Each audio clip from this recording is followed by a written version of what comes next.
So guys, welcome back to another video. This is week 11 of the Sportsball. Oh, I said it completely wrong. This week in Sportsball NFL Week 11 edition, and you're probably noticing this little light around here.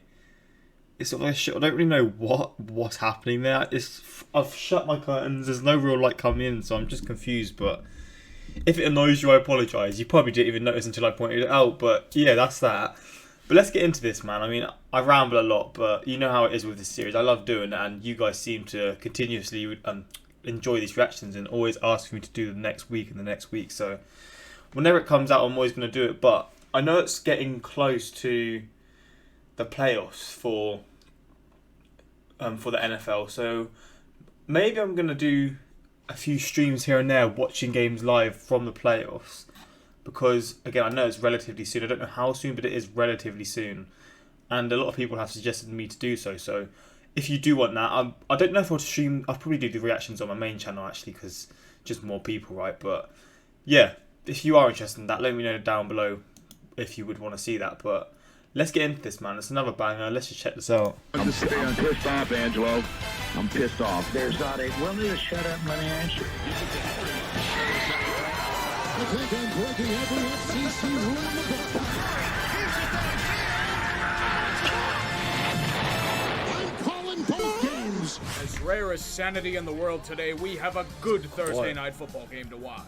Just like in the olden days of 2015, Seattle versus Arizona has serious ramifications on the division. The Cardinals will be hungry. They're riding one of the greatest highs an organization can have after last week. And against the Seahawks, they bested them earlier in the year. But for Seattle, in their newly christened Lumen Field, they are the kings of this division. Any and all rivals will be quashed beneath their might. Ironically, it's not really by Russell Wilson today. It's from an outstanding defensive effort.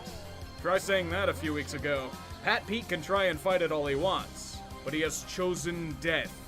And a 15-yard penalty. You know who has also chosen death? Seattle's fan base. Yes, it is yet another game where they have to try and hold on to another close lead. The University of Phoenix, in their high-flying wisdom, went for the patented Grossman maneuver. Fuck it, go deep. 4 straight plays of it. You know you have 2 timeouts to burn, right? Seattle's defense makes clutch plays to secure the win. Exactly as it was predicted to be. Fuck me. Is anyone really surprised by this result? Detroit should have been licking their chops. No Christian McCaffrey or Teddy Bridgewater. A chance to get back to 500. It would have been the worst case scenario for their team, but logic pointed to them dominating with their offense. Draw 23, Lions. Folks, this wasn't a game of offense or defense, this was a game of coaching. Carolina seems to have a good one. They were starting P.J. Walker, the XFL legend himself, and he looked relatively comfortable in the situation. Their defense was dominant. The Lions are run by hacks. It shows in how they failed to do any goddamn thing in this game. They were blown the fuck out in every single aspect. This should have honestly been even uglier than it was. This wasn't humiliation, this was annihilation. Total destruction of a franchise for 60 straight minutes. Everyone in Detroit knows this was for the best. The only way things can get better is if Patricia and Quinn get fired. Can we fire owners as well? Just asking for a few friends. Philadelphia. A football team as ugly and bleak as the conditions on display in Cleveland. Can someone please save Carson Wentz from himself? Is there such a thing as football rehab? Oh my because days, Wentz needs horrible. it. Years of injured offensive lines and no big weapons have destroyed him. He's not throwing the ball, he's flailing it around in the hopes that somebody's there. I know a lot of people are blaming him for these bad decisions, but honestly, I don't think that's the case. I think this issue is systemic. The Browns' defense, without their best edge rusher, destroyed them at every waking moment. They couldn't properly scheme for it. Wentz had no choice but to try and force passes. Nothing was working. Clamped in a vice grip. That's what Cleveland did to get to 7-3. There's only one way this could get more degrading for Philly. There it is. Oh, that's a violation. Here we go. A game where the Steelers are projected to destroy an openly tanking opponent. Look at I've seen this movie way too many. I mean, you look at these records and you're thinking to yourself, yeah, this is an absolute walk through the park, yeah. That's just your initial thought. Like, look at these 2 records. This game is going to get ugly. And to be fair, it did. But it was for Jacksonville. In video game terms, it would be like Alabama going up against Division I AA Southeast. Their place-order quarterback could be Jake Luton, for he was pantsed on regional television. Is it really his fault, though? This Pittsburgh defense is pretty good. They've broken far better quarterbacks than him. All the offense needed to do was just enough to secure the win, and they did just that. I honestly don't know how to feel. I'm not used to this. Decisive victories against teams they should be beating? Against a team that usually kicks our ass? I'll take it. Isn't this where that fucking Yinzer is supposed to come in? He got arrested again? It appears that the Saints received warnings about famous Jameis and his propensity for the culinary arts. They have chosen not to partake in such a risk. Taysom Hill, the $20 million Swiss Army knife, will be the full-time QB. It's obvious the offense isn't at full strength, but that wouldn't be what would bring New Orleans to the win factory. It was in team defense. The Saints got relentless pressure on Matt Ryan. With the propensity for voodoo, you can believe that his soul now remains at the Superdome, doomed to wander the field and haunt those that play on it for the remainder of time. Sacked 8 times, 2 interceptions, the only points scored by the one called Cuckoo Kachoo. I know that was terrible. It's just like the Falcons' offensive play calling. Let me pretend it is for once. Jesus. The former champion and runner-up for last year's Tank Bowl gearing up for a duel of fate. A fantastic matchup of fantasy and top draft picks. Here we go. Here we go.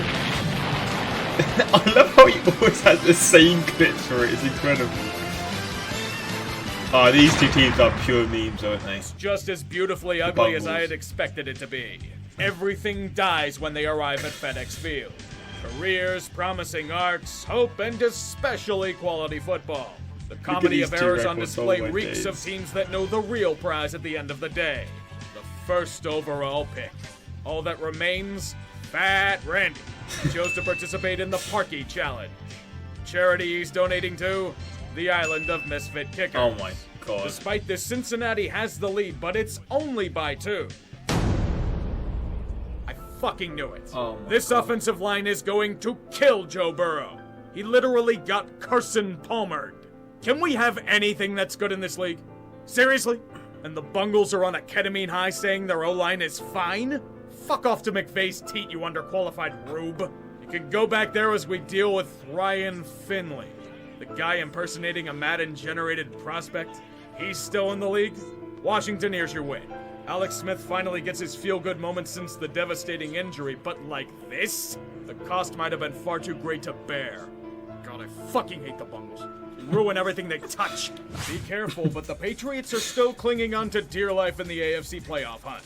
They have a slumping team in Houston on their dinner table. You know there's a special holiday coming up this week, right? Oh yeah, New England is probably under a de facto shelter-in-place order. A strong majority of their family doesn't live in the immediate household. The ones that don't apparently include the team defense. Remember when Deshaun Watson was leading a team with playoff ambitions? Well, they're technically still alive, don't tell Deshaun. He's beasting again and choosing to leave nothing standing. Spirals to his friends throughout the skill positions. He wills the Texans to a strong lead and they never let it go. The defense would do the rest. As for the Patriots, they're 4-6. I'm not saying anything more until I can confirm them dead, but I'll take it for what it is. Tennessee going into Baltimore with a Ravens team needing a win to keep their playoff hopes sustained. It almost reminds me of a certain situation that occurred back in January. Something about past memories of Titan King Henry using Baltimore defenders as glorified blockers. Lamar Jackson becoming highly erratic as the offense sputters most times. Wait, this was supposed to be a flashback, not a depiction of the current game. The thing with Baltimore as of late? They look highly sus. The Ravens are the epitome of frustrating. They'll have these moments where you'll think they've gained consistency on offense. After that, they'll suddenly have their hands doing completely different tasks than the brain provides. I can't make heads or tails of what Greg Roman is doing here. It's like he's trying to offset Lamar Jackson's flaws by playing right into them. Zone in on the run and force the pass. That's the way you beat this team. They've been completely exposed. They'll have to rely on their defense to hold it down, if they even can. Dragged by A.J. Brown. Is Patrick Queen the new Titans fullback? The fortunate thing is that the Ravens are pushing into field goal range with a good shot of winning. But then the off-sync offense magically comes back into play. Fun times. Field goal kicked, to overtime we go. No. Somebody should have told the Ravens. going to do anything to stop Tennessee? You know the playoff race is tight, right? Let's talk to your dad about it. Oh shit! Yo, he moves quick for a big guy. I say big, like he's tall and he's like built. He moves Let's quick talk to your though. dad about it. What the fuck? Henry's gonna end the game. Titans take it in overtime. That Steelers game on Thursday now He's looms built up, I large. can't even lie. Might be borderline must win at this point. Good luck. In 2016, the Chargers ruined an imperfect season by their tremendous ineptitude. Can they do it again? This is a very special Tank Bowl. I was waiting for it. I was looking at this record and was like, yeah, when's it going to come in? I mean, surely the Jets aren't going to get the first one of the season. Surely not. No, it's not happening. The Jets are the Jets are the Jets. All that LA needs is Justin Herbert to literally carry them on his increasingly strengthened back. The god-awful nature of LOL Jets will do the rest. You know what would be funnier? Having a key piece of the opposing offensive attack being a guy you cut earlier in the year. Oh, He didn't do wow. much, but it's still ironic. That is Despite funny, I trying can't to allow lie. New York back in the door, Comes the to Los bite you in the Angeles back, Herberts do not repeat the same mistake. They allow the Jets to maintain the winless streak. And you know what else that means? New York is an imposter. Get the hell off the ship. Look at this edit, that is incredible. They're 17. Sure the NFL is easier than you expected, Tua? You sure you want to say that only a few games into your young career? Teams haven't been able to properly scout against you yet. They haven't zoned in on your weaknesses. It happens to every quarterback, and it was only a matter of time before it happened to you. Denver is hopefully the wake-up call he needs to adjust his game style accordingly. Now, he wasn't horrible, but that Bronco defense always felt 1 or 2 steps ahead. Even as favorites, Miami just felt like they sputtered. This includes the defense. Against a team that had been struggling to gain traction on the ground, what do you think happened? Absolute gashing. They simply had no answers for it. With all of this underwhelming performance, a decision was made. Tua was told to step aside for the return of the legend, Fitzception. Unlike Tua today, he's at least generating some sort of momentum for the offense. Now, only if the D could respond with their own big play, that would be fantastic. They're still giving up yards in mass. At least give them a chance. Gordon's got 2 rushing touchdowns. Oh. Breaking 3. Oh my. Oh, I'll take he fumbled, bro. Imagine he made that. Oh my still days. giving up yards in mass. At least give them a chance. Gordon's got 2 rushing touchdowns. Breaking 3. Oh, look at this. Bro, imagine he made that. Oh my days. Now is the time for magic. Slowly pushing down the field, squeezing the life out of the shit. defense.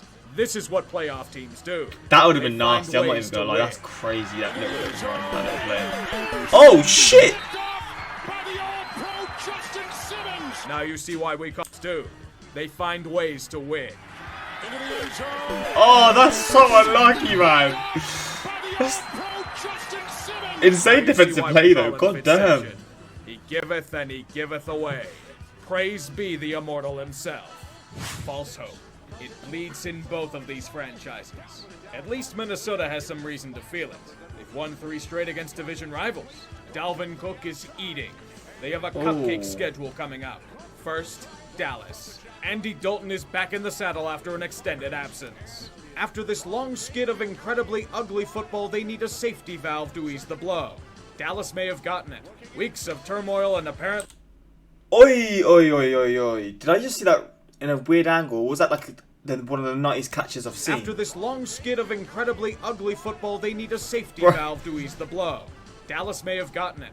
Weeks Oh of my turmoil, and fuck apparently me. The answer is to That face was the Vikings disgraceful. defense. Disgracefully Zeke was good. finally able to feast after weeks of dieting. That catch Dieting? was Yeah, let's go with ridiculous. that. Dalton became what he was advertised to be when he was brought here.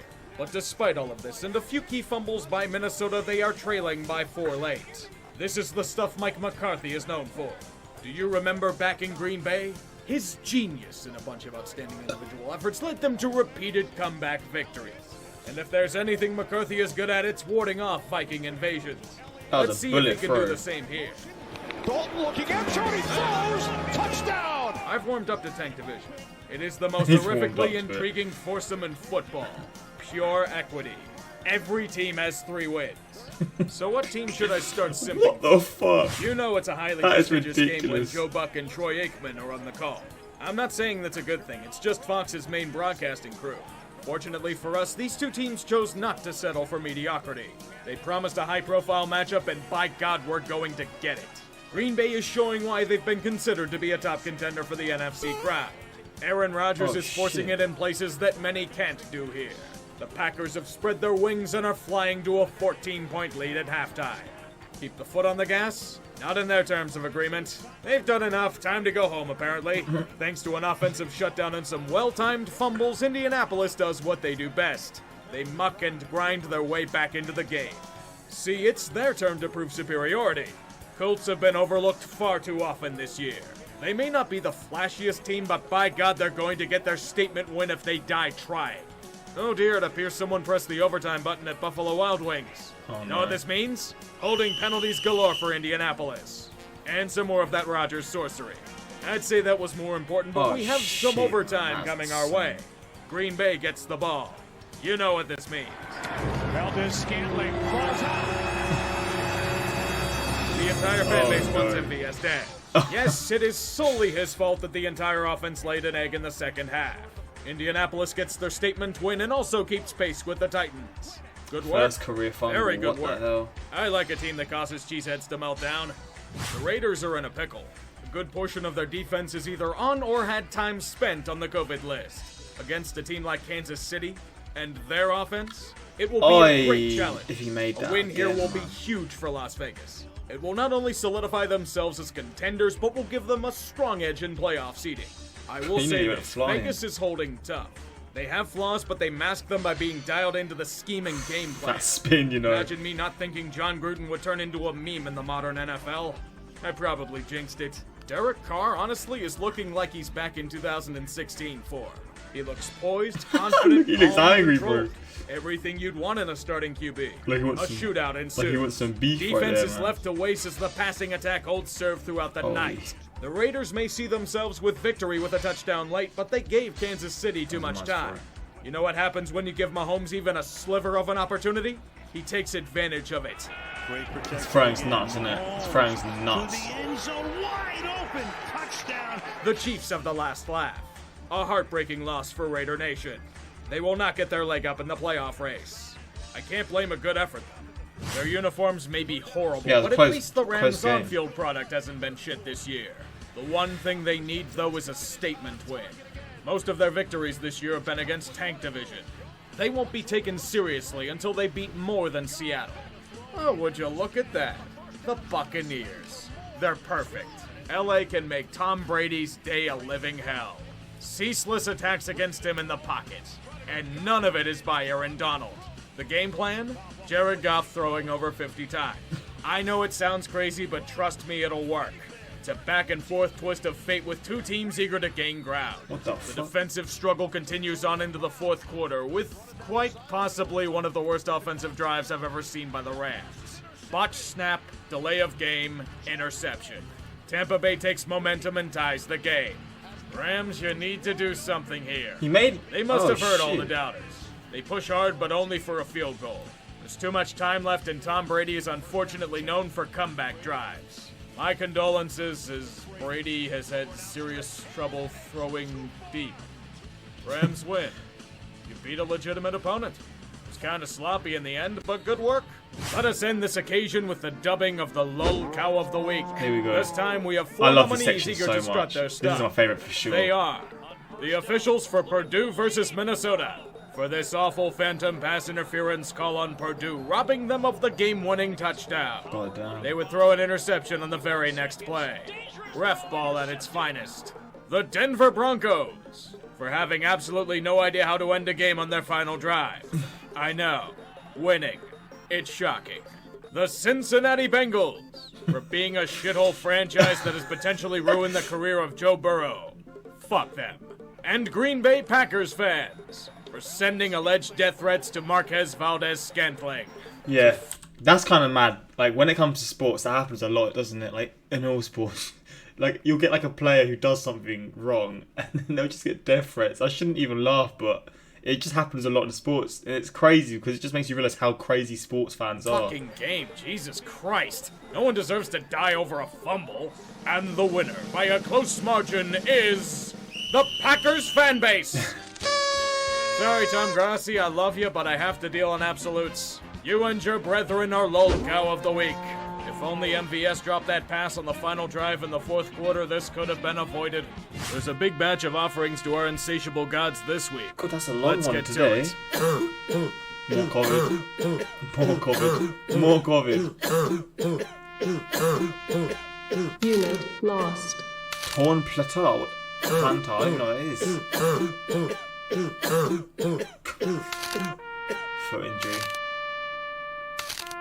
Knee injury. So much COVID injuries. So Unit many. lost. Unit Torn lost. pec. Unit Ooh. lost. Torn pec. Unit lost. Season-ending injury. Fucking hell. Unit lost. Unit lost. Season-ending foot injury.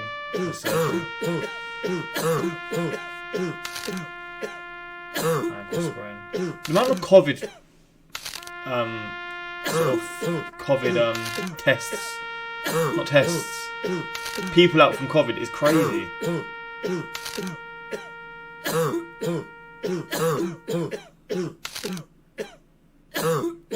Can the gods please just stop? This is supposed to be a cheap gag, not a somber reminder of the horrors of football. Well, Jim, we were talking all morning about the enormity of this game, and as you saw what happened, a skirmish in midfield because the Titans came out, they took the field, they went into the center, and Malcolm Butler yelling at the sideline to the Baltimore sideline, John Harbaugh coming out in disgust, Mike Vrabel coming out, the officials just giving warnings to both teams, but if this is any indication, expect some chippiness throughout this game, Jim. Pretty much ready to start a game, you love to see it.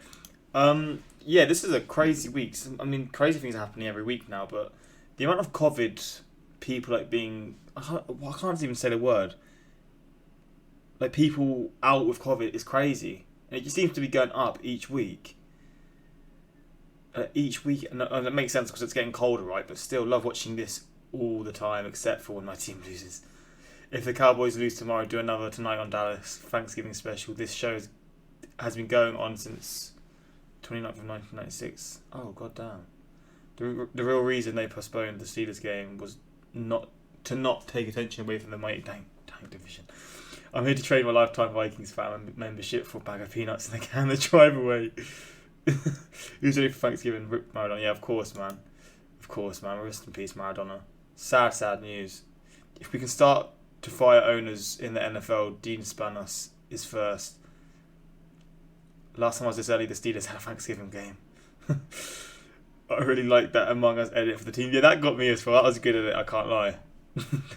There's 17 left. I was like, fair enough, you've done bits of that editing there. But yeah, crazy week of football. And I don't know how long it is until the playoffs start.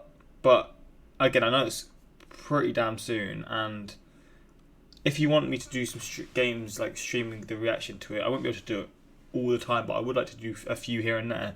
Let me know in the comments, and I'll be sure to do so. But yeah, hope you guys enjoyed. Until next time, like, subscribe, peace.